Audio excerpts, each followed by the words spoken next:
Lily, welcome to Podcastina. Thank you so much for having me. Of course, thank you for coming on today. I would love to just start with, what do you think is the most misunderstood thing about skincare today? Great question. I think that, as a society, we're sort of conditioned to do more and more intensely and, more products, more. And I don't necessarily think that that's the truth because your skin is an organ, and you have to nourish it. And there is such a thing as too much, right? Personally, I'm not a fan of the 10-step, skincare routine. I just think it's too much. We don't know how these products are interacting with each other, right? We're told to layer them, we have to have 6 different things and then put 6 other things on top. And I don't know, like, how are they all interacting? Everything is like on a biochemical level. We just don't know. And so I think I would say that's the thing.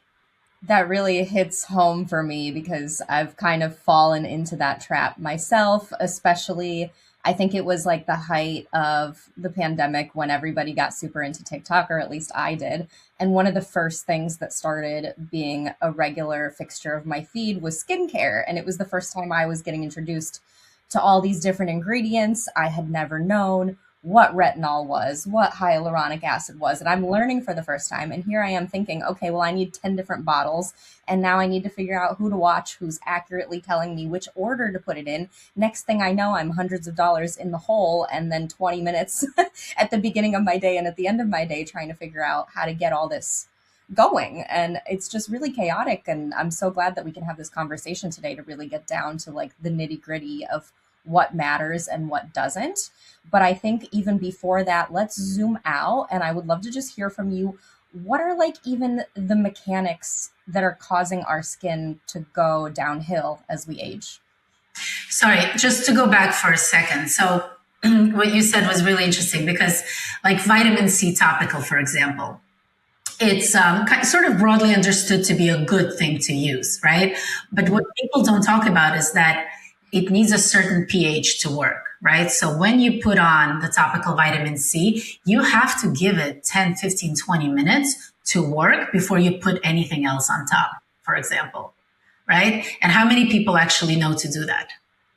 Oof, I would say less than 1% because it's the first time I'm hearing about it. And I kind of thought myself to be someone who had a little more knowledge on it because I was like, oh, I know vitamin C needs to be in a bottle that I know it expires really quickly. I know that the bottle can't be see-through because even like the sun and light messes with the formula. But this is my first time hearing about the stipulation that it needs to sit on your skin for a long time before you put anything else on. Yeah. Yeah. So, but back to drivers of skin aging. So, it's different things, right? It's oxidative stress, it's hormones, it's environmental exposure, just certain metabolic processes within the body. But the framework that I've sort of developed to think about skin, and the framework excludes hormones because I'm not an expert on hormones. And that's definitely a very relevant vertical that needs to be addressed, but by professionals, not that's not my area of expertise. But the framework that I developed for sort of myself is the acronym CALM. And so C stands for collagen integrity. And so your skin, right, the scaffolding that holds it up, of course, we all know collagen is a good thing, but it again, as with anything else, it is nuanced, and there is a conversation that needs to be, had around it. So that's C, collagen. A is antioxidant balance or defense. And antioxidants, we sort of talk about them and we know they're a good thing. And, people talk about glutathione as the master antioxidant. And sort of there's like all these bits of kind of information flying around.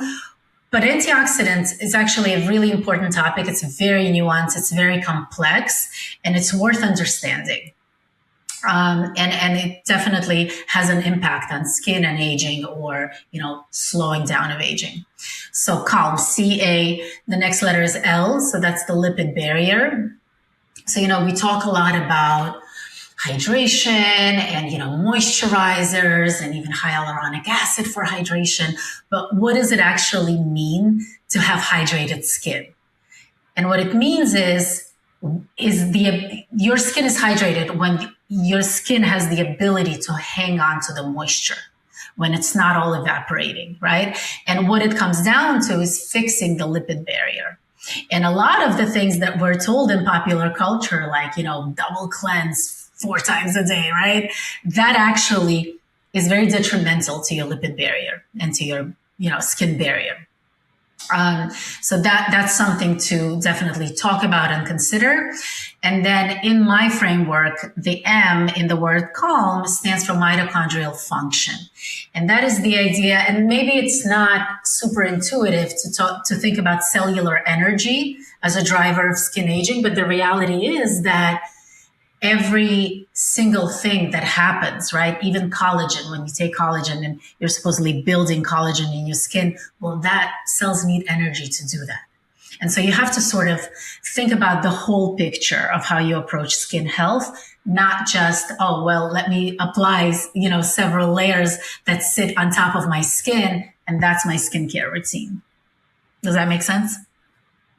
It does, and I appreciate the kind of full approach to that and how it's more so focused on like the health aspect of it, because that just kind of opens the door to thinking about skin more so alongside with thinking about, are you getting enough sleep? Are you eating correctly? Are you doing things to manage your stress? Because all of that is impacting it too. I mean, I think for so long the conversation was about, oh, well, sun exposure is the thing that's aging you. And of course, obviously, that's a factor, but nobody talks about like the mitochondrial piece so much. I think that that's kind of new to the lexicon of knowledge for at least people who are not in medical spaces at all, like people like me who are just consumers who are trying to figure out, okay, well, what's actually driving this so that when I go to fix it, I can figure out, is this fixable or can I just start implementing prevention to keep it from getting worse? Like, why not do both? Yeah. And, you bring up stress and you bring up sleep and nutrition. And these are all super relevant because skin is a low priority organ. If your body is deficient in nutrients or deficient in sleep or deficient in, energy, it's not going to concern itself with keeping your skin glowing, right? All the resources are going to get pulled to where they're needed most. And that's either the brain or, your vital organs. And so these deficits tend to show up on the skin first, right? If you're not sleeping well, you're going to see it on your skin.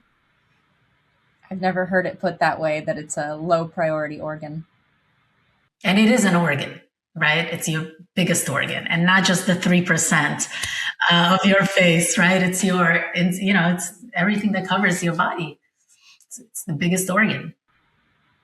When you jumped into research for your product, was there any particular study you came across that like just broke your brain open?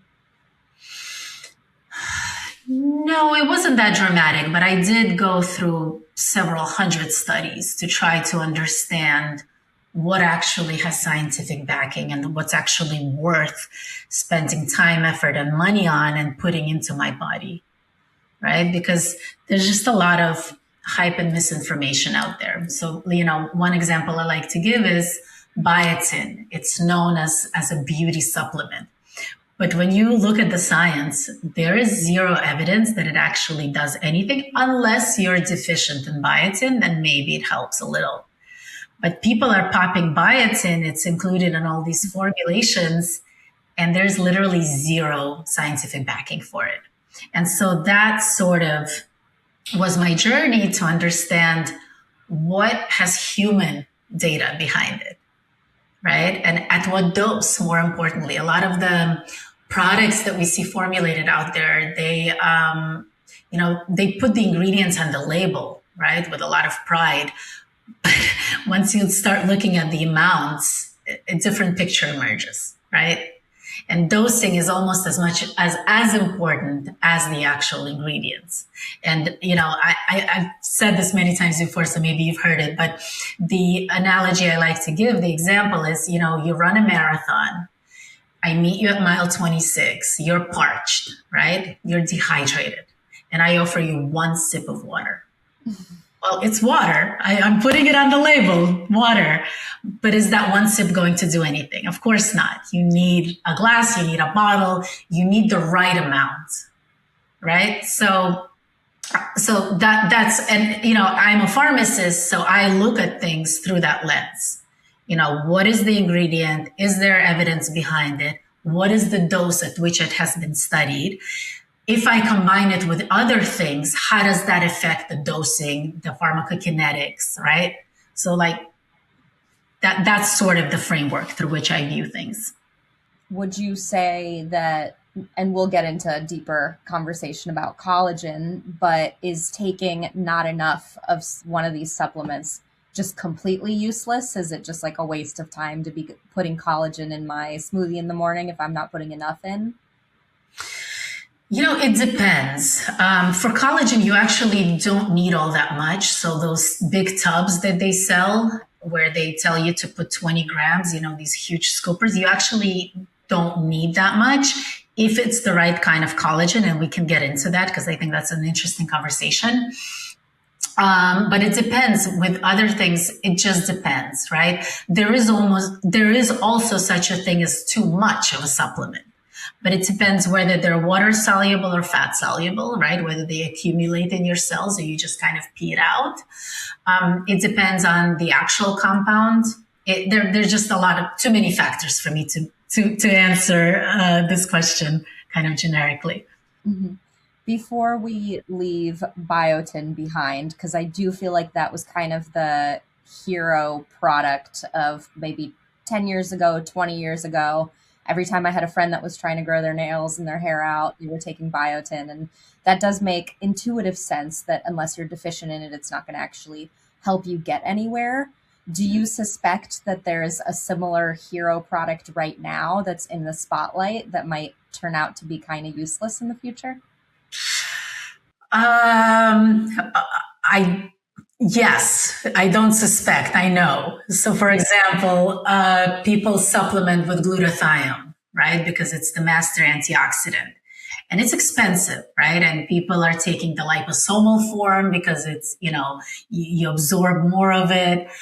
But the reality is that even, when you take glutathione, your blood levels rise of the compound, but there is not a way for your body to bring it into your cells. And so you're taking it, but you're not actually taking it, right? And I think that will be one of the ingredients that will eventually be revealed to be kind of a waste of time and effort. There are others, and but we'll see. I think consumer enthusiasm is ahead of the research in some things, right?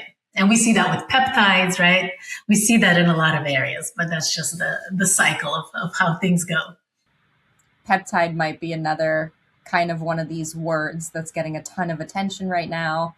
And obviously it stretches across so many different categories of what people are taking peptides for. But sticking to the antioxidant portion of the conversation, is there any efficacy with eating antioxidants?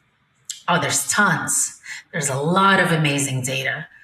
But there are nuances, right? Like with anything else. So for example, glutathione is produced endogenously. It's produced by our bodies. And, you really can't supplement it is what it comes down to. But you can help your body. You can protect the antioxidant system and you can help your body, kind of encourage it or nudge it or protect certain other areas of the system that will allow for your body to make more glutathione. But antioxidants have been studied for, literally name a body part, right? For cognition, for cardiovascular health, for eye health, for skin health, for, hair, nail, name a body part. They're amazing. And actually we are not getting them from food in the same amounts that have been studied in clinical research, right? So people take multivitamins, but the reality is that yes, of course, there are deficiencies and there is a place for multivitamins, but for most people, if you were to change your dietary habits, you probably can get all your vitamins from food. With antioxidants, it's a little different, right? You'd have to eat, 3 tons of pomegranates every day, right, to get the right amount of antioxidants from them. And so there's definitely a place for supplementation, but it has to be the right antioxidants because there are a lot of different types of antioxidants. They work in different ways, right? Some work on the fatty layer of the cell and some work on the water layer of the cell. All right. So it's a multi-pathway approach. If you megadose a supplement, it can actually backfire and it can blunt some of the signaling that your body relies on. So, taking, 2 grams of vitamin C every day, more is not more and more is not better, right? It can actually backfire. So what I've done is, and again, this is based on a lot of research, I put together 10 different antioxidants. So it's the first really multi-antioxidant, like a proper multi-antioxidant on the market, because it's all multi-pathway. It's divided into fat soluble and water soluble, so carotenoids and polyphenols. And they all work together and they're all dosed appropriately to sort of work as a network, right? As a system. And there's just a ton of benefits to antioxidants. And look, obviously I commercialized the product, but I created it initially for myself. I didn't mean to commercialize it, right? So the product that I created is really based on a lot of research, and I would encourage everyone to look at antioxidants and not just topical. We're talking about skin in this conversation, but not just topical. So vitamin C topically is great, but vitamin C internally is doing something completely different, right? Astaxanthin is another amazing antioxidant. Green tea, grapeseed extract, the different carotenoids, different berries, right? Maki berry is one that many people have not heard of, but if you look at the research, it actually has something like 18 times more antioxidant activity than blueberries, right? So there are a lot of different types and they all work in different ways. So I'll pause here. When we hear about like mitochondrial decay, I guess, and protecting the center of the mitochondria and having that be like a leading driver of keeping us fresh and healthy, is that tied to antioxidants? Is that something that helps with mitochondrial function? Look, the body is a system, right? You have to look at it holistically. So all these like hero ingredients and single ingredient inputs to me don't make a lot of sense because it's all interconnected, right? So like I was saying before, people take collagen, but for the collagen helix to stabilize, your cells need energy, right? You need vitamin C, for example. You need different cofactors like zinc and selenium. So it's all a system. So that's kind of an indirect answer to your question. It's all interconnected, and you really have to look at things holistically. Yeah, so like taking the antioxidant doesn't work if you're deficient in this, that, and the other, and you're not taking care of the whole thing. So let's talk more about collagen then, because that's another one of these things, very trendy right now. You go to a smoothie place, they're like, let us put it in your coffee, let us put it here or there. Talk to me about the efficacy of eating collagen. Yeah. So not all collagen is created equal. And, we talk about bovine collagen versus marine collagen, but that's not the right conversation. It's actually a completely irrelevant thing. Collagen peptides. So when you take collagen, when you take the generic collagen, that's most of the collagen out there, what it is it's an incomplete protein and it gives you building blocks. It gives you amino acids and the idea is you need amino acids to make collagen. So if you sort of eat the collagen, you're hoping that it goes to your skin somehow and actually translates into new collagen. Then there's something called bioactive collagen peptides. And what they are very specific sequences of amino acids that your body naturally produces when your own collagen breaks down. And once your fibroblasts, those are the collagen factories in your dermis, once they sense the presence of these very specific amino acids sequences, they're di and tripeptides, so 2 or 3 amino acids. That is a signal to them that the body is breaking down collagen and they need to make more collagen, right? And so if you're able to replicate these very specific sequences, you're basically tricking your body into thinking that you're losing collagen and you're signaling to your fibroblasts to make new collagen. Well, that's a very different mechanism of action than just taking raw collagen, 20 grams in your coffee and hoping that something happens, right? And they're called bioactive collagen peptides. And so from my research, sort of the collagen peptides that have the most clinical data by a company out of Germany. The company is called Gelita, and they make collagen for skin. They make collagen for bones, for muscles, for joints. The one for skin is called Verisol. And there are different brands that use Verisol collagen. But for the most part, what you see out there is just the generic tubs, right? That may or may not, but that's why a lot of times you hear people say, oh, well, I've tried collagen. It didn't do anything for me. Like, why wouldn't I just eat a piece of chicken, right? And they're right. There's no reason for it to do anything because it's just like eating a piece of chicken, right? You're putting protein in your body. But if you take this Verisol, there are very specific sequences of amino acids that are actually very tricky to consistently, replicate. And so, of course, it's a patented, it's a branded collagen product. Of course, it's more expensive, but it's actually the one that's worth taking.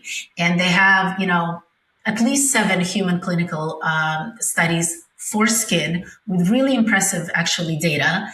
And that's the one that I've been using, and that's the one that I formulated with.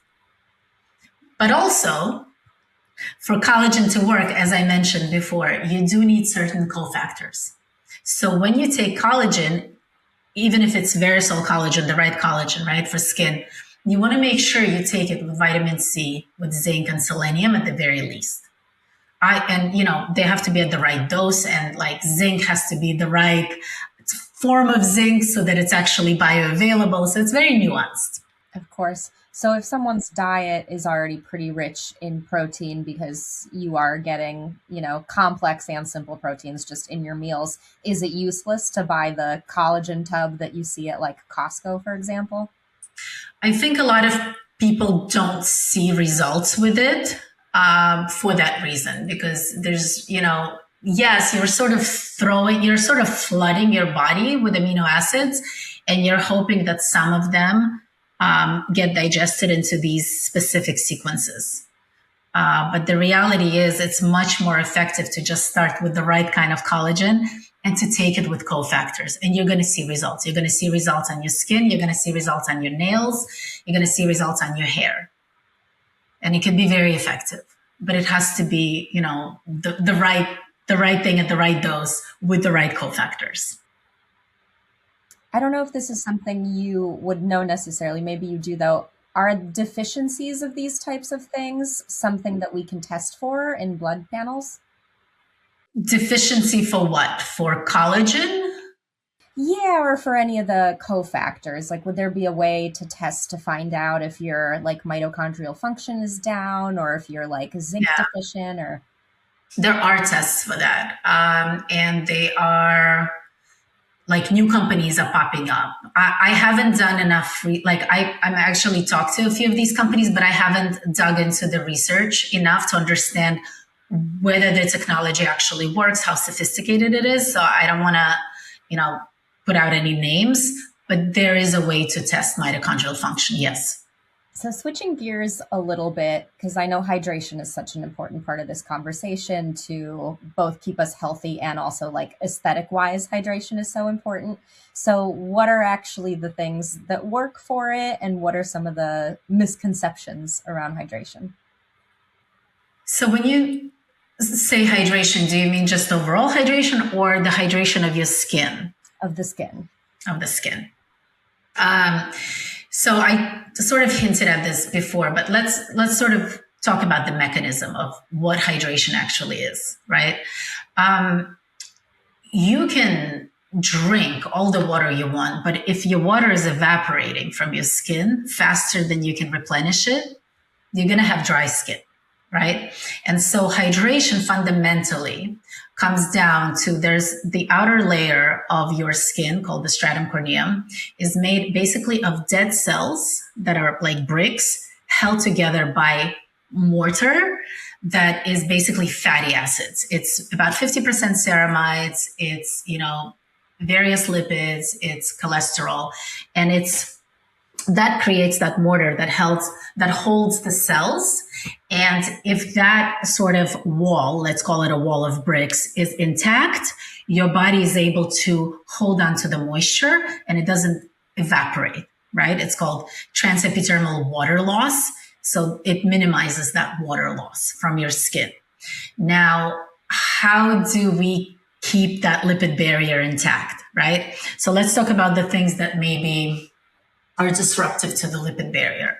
So over cleansing is definitely going to strip your skin of that fat, right? Especially if you're using water-based cleansers. Like personally, when I take my makeup off, I do it with an oil-based cleanser. I do use, water-based cleansers sometimes, like maybe once a week. Mostly I'm just doing oil cleansing to keep my barrier intact, right? You know, pollution, UV light, right? Digital light, all of it can be disruptive. What is a way to sort of keep the lipid barrier intact? So I dug into this, right? Because this isn't a conversation that we're necessarily having mainstream. And what you can do is you can replenish those ceramides. So as I mentioned, the mortar in your, holding those dead cells together is 50% ceramides. And what you can do is you can actually replenish those ceramides, right? And the way you do that is by taking ceramides. But again, as with collagen, it's more of a signaling mechanism. It's not, I eat ceramides and it goes and it creates more ceramides. So it's a signaling mechanism. And there's a company out of France that has created, a trademarked ceramide product and has a lot of clinical data around it. And that's what I formulated with, again, because of the clinicals. I didn't even know that ceramides was something, and granted, obviously, my level of knowledge on this is not that deep, but I didn't know that was something you could take. To me, ceramides was always this ingredient that you find that's topical, right, in something like CeraVe. As far as those kind of over-the-counter, available everywhere products like CeraVe, are those legitimately helpful? Like, do you particularly like the quality of the ceramides in those products? So topical ceramides do work, and but it's a very different mechanism of action, right? So the oral ones, they're signaling molecules to make more ceramides, right? So you're actually replenishing the ceramide in your lipid barrier. The topical ones, they sort of embed into your lipid barrier. So it's sort of like a Band-Aid. It works, but you have to do it consistently to just keep helping it, right? Whereas the oral ceramides, you're actually creating new ceramides in your lipid barrier.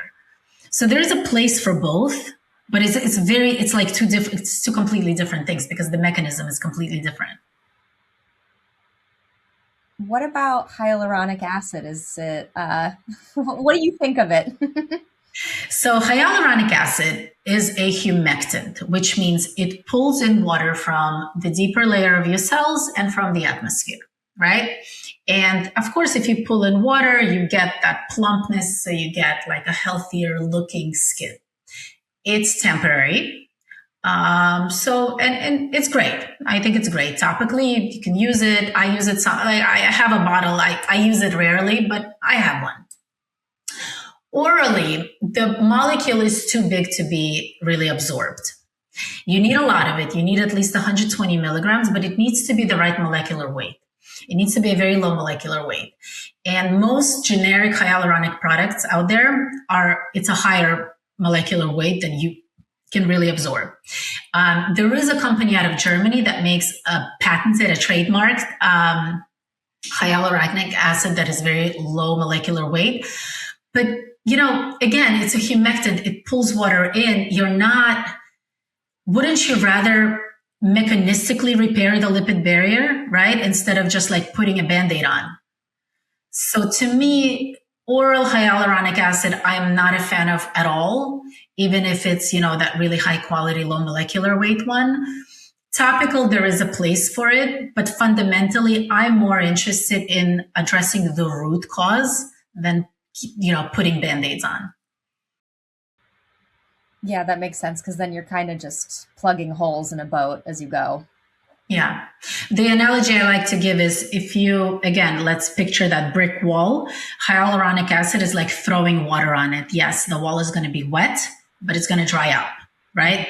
The ceramides, the oral ceramides, are like correcting the mortar, right? And plugging in all the sealing the cracks.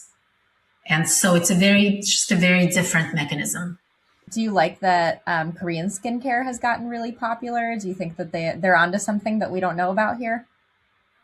I don't know. Are they? I mean, it's very popular. The oil that I use, to take my makeup off is from Korea, but I'm not sure what makes it necessarily special. I used to use olive oil. It worked just as well, right? I think as a society, we love getting caught up in these trends. And yes, there are some really great products that have come out of Korea, but to say that Korean skincare is, universally superior to any other skincare, I don't know.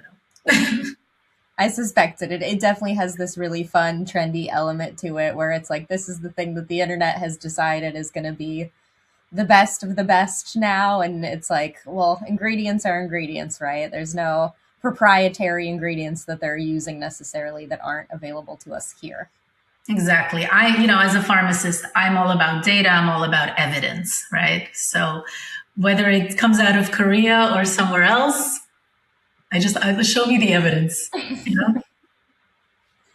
I want to know your take on sunscreen, because that's another hot ticket item that there's a lot of discourse right now about sunscreen. What is your point of view on it? Are we overusing it, underusing it? Should we be eating it? Good question. So I don't know what the commotion is all about. There's so much data that shows sunscreen is worth using, right? There's just no question about it. It is, UV exposure, especially sort of the midday UV exposure, is the thing that drives about 80% of your skin aging, right? So you want anti-aging, and I really don't like that term. That I for your listeners, I'm using it in quotes with my fingers. But you want to age more slowly. Yeah, protect yourself from the sun. There's no question about it. Now we can talk about the different kinds of sunscreen. So personally, I like mineral. I don't like the benzenes. I don't think they actually cause cancer, like a lot of TikTokers are, talking. But I like mineral. Now the FDA is evaluating another type of filter that has been used in Asia and Europe for decades, and hopefully that gets through. That will be really exciting.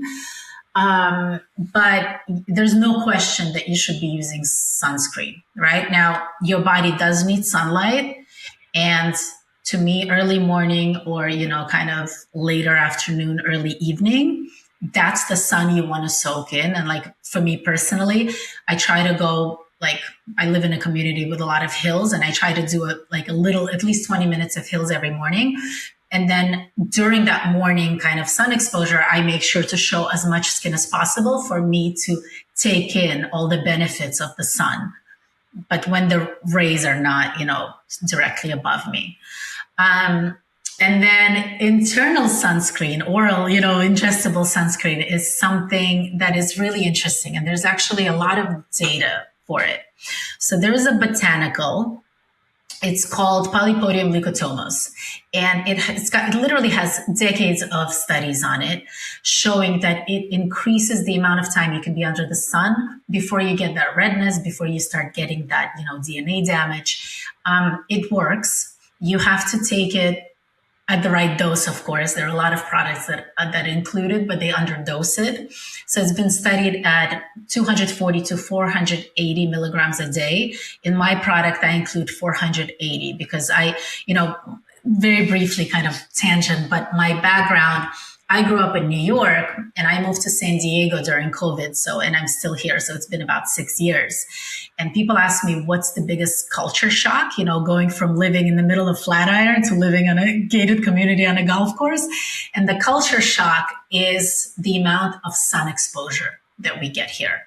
It is relentless, right? And so actually part of the reason why, this product that I formulated exists is it was triggered by my search to find what can I take myself and give to my children orally to help protect us from, UV exposure that we get so much of here.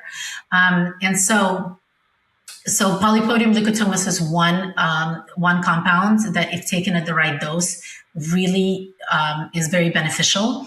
But there are other things that are carotenoids. So like astaxanthin, which is an absolutely incredible antioxidant and very versatile. It has some data showing that, it can prolong the amount of time you can be under the sun. It can help to protect your DNA, your proteins, your lipids from the damage caused by UV exposure. There are other carotenoids as well that you can take.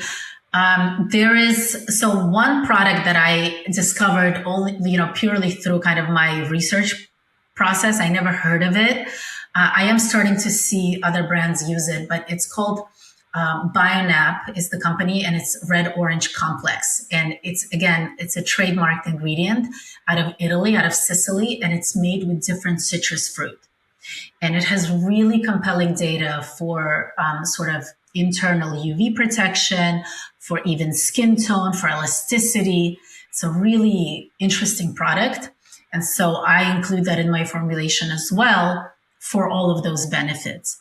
Now, having said that, if you ingest all these products, you still have to use topical sun care, right? You still have to use the topical sunscreen, but it's a really nice bump up to it because the reality is none of us are reapplying as often as we should be. Most of us aren't using as much, right, of sunscreen as we should be.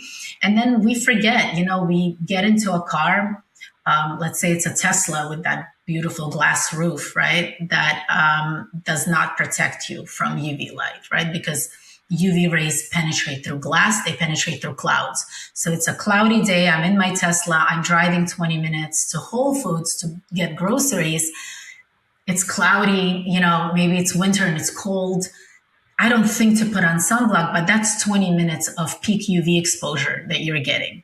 And that adds up. Right? 20 minutes here, 5 minutes to go walk the dog, 5 minutes to walk to the mailbox.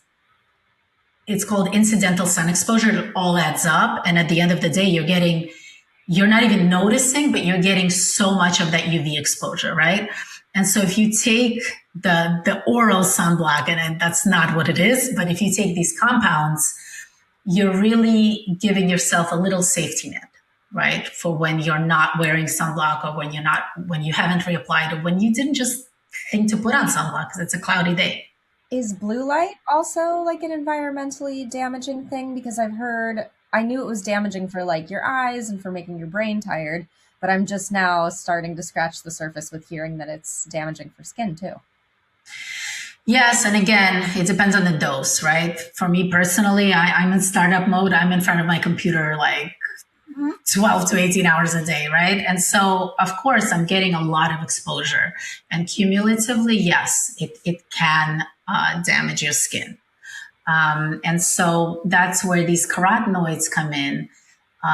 Several of them can actually really help. And I have two ingredients in my product. So it's the lutein and the zeaxanthin. And if you take it for a few weeks, they start to accumulate in your eye, and then they start to physically filter blue light in your eye, right? So like it's almost like a built-in blue light glasses, right? Blocking glasses. So, but yeah, blue light is definitely LED light. There's some data coming out that it's actually kind of bad for your mitochondria. So there's data coming out constantly. I would love to hear your ideal day of skincare, morning to night. Yeah, my ideal day of skincare is a day where I'm doing as little as possible with the most benefit. If you look at my skincare routine, it is really pitiful, right? My morning starts with just water to wake up and then a moisturizer. I I do use vitamin C, but I find it to be very abrasive to my skin. And again, it's kind of a high maintenance ingredient because you have to put it on, you have to wait, right? So I do use it, but not consistently.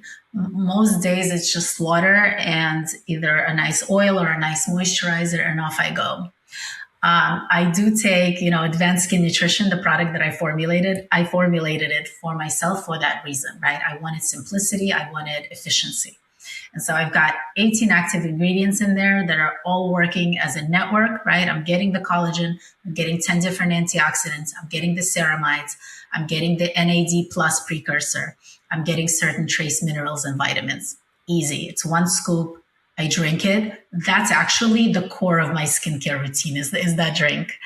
And then at night, I make sure to take my makeup off.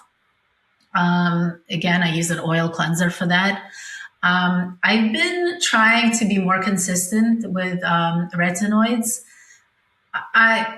There's very compelling data for them, but the consistency is hard for me. So that's something that I'm trying to do. And then a moisturizer. And that's it. That's my skincare routine. And, I'm 46. I went to scan my face with a VisiaScan. My skin age is 36. So something I'm doing works, right? And, well, I forgot the most important part. Sunblock religiously, right? So moisturizer, sunblock, even if it's a cloudy day. If I'm driving, I look like a crazy lady. I've got the hat. I've got the sleeves, right? There's a woman in San Diego that I met who makes these really chic, actually, sleeves that I really like. It's called Hello Shade. And so I don't drive without them. But the core of my skincare routine is sun protection, really. Sun protection, healing the lipid barrier, protecting the lipid barrier, protecting my collagen that I have, right? By protecting myself from UV light. By taking the antioxidants that help to preserve the collagen that you have, and just internal support, in addition to a very simplified external regimen. And that's it. Yeah, the idea of simplifying the whole regimen just sounds like the perfect, like what I want to move towards rather than incorporating all these things because I live in Austin now and it's very health conscientious. Not that Los Angeles wasn't where I was before, but it feels like everyone's kind of turned it into an obsession to track their sleep and wear the Aura ring and count your steps and wear the Whoop watch. And it's like, this is actually more stressful sounding to me than anything else. And similar to what used to be like a 10-step skincare program for me, I'm like, how do I get away from this and boil it back down to basics so that I can enjoy my life and have less stress? Because it's counterintuitive. If I'm doing all these things that are then stressing me out, then that's just counteracting these 15 steps that I'm taking. Yeah, we're over optimizing, and the pendulum has swung that way. It will correct. It will revert. I think. But we're definitely obsessed as a society, and it's just a cycle. It's a cycle, right? But yeah, I think get back to basics. Spend time with friends, right? Sleep, eat healthy, laugh, I don't know, get sunlight, right? But, in the morning or in the evening, right? Just, I don't know, just get back to basics. That's I've been moving more and more towards that. As far as managing our expectations when we are doing these protocols, how much of it is preventative versus how much of it is corrective? And what's a realistic outlook you can have if you start implementing these steps? How long is it going to take before you kind of notice a change? So it depends on sort of what you're tracking, right? So I'll speak to my product specifically because, I formulated it. I know kind of what to expect and the timeline. So what most people are seeing, once they start taking it, they're seeing it like just better hydration, right? And that's because they're healing the lipid barrier. And so they're saying, Lily, my skin feels a lot more hydrated and moist. I haven't changed my moisturizers. It's just feeling more plump and just more hydrated. Well, that happens within 2 to 4 weeks. It's pretty fast. The A few people have told me that it has completely cleared up their rosacea. And I'm not suggesting that this is what the product was formulated to do, but mechanistically, it makes sense because you have 10 different antioxidants, right? That are targeting oxidative stress, that are preventing some of that inflammation that is caused by oxidative stress. And so, yes, it's going to clear up that redness, right? It's going to clear up your skin tone. That is also happening within just a few weeks of taking. Now, for me, when I did an experiment just on myself, I had a baseline Visia scan from when I was 43. Then I took this product for 12 weeks every day. And then I went and I got another scan. And at this point, I was 2 years older. So I was 45. So I should have naturally just had more wrinkles, right? And what I saw was that I was able to reverse some of these wrinkles around my eyes, right? And here I was 2 years older, but I had fewer lines. But for me, that took about 12 weeks, right? And if you look at the data behind the ingredients, 8 to 10 weeks is really where you start seeing the decrease in fine lines and wrinkles. So that's a longer cycle, right? For the UV protection, for the protection, against oxidative stress caused by UV light or digital light, it takes several weeks for those antioxidant levels to build up in your tissues, right? So it just depends on which endpoint you're tracking.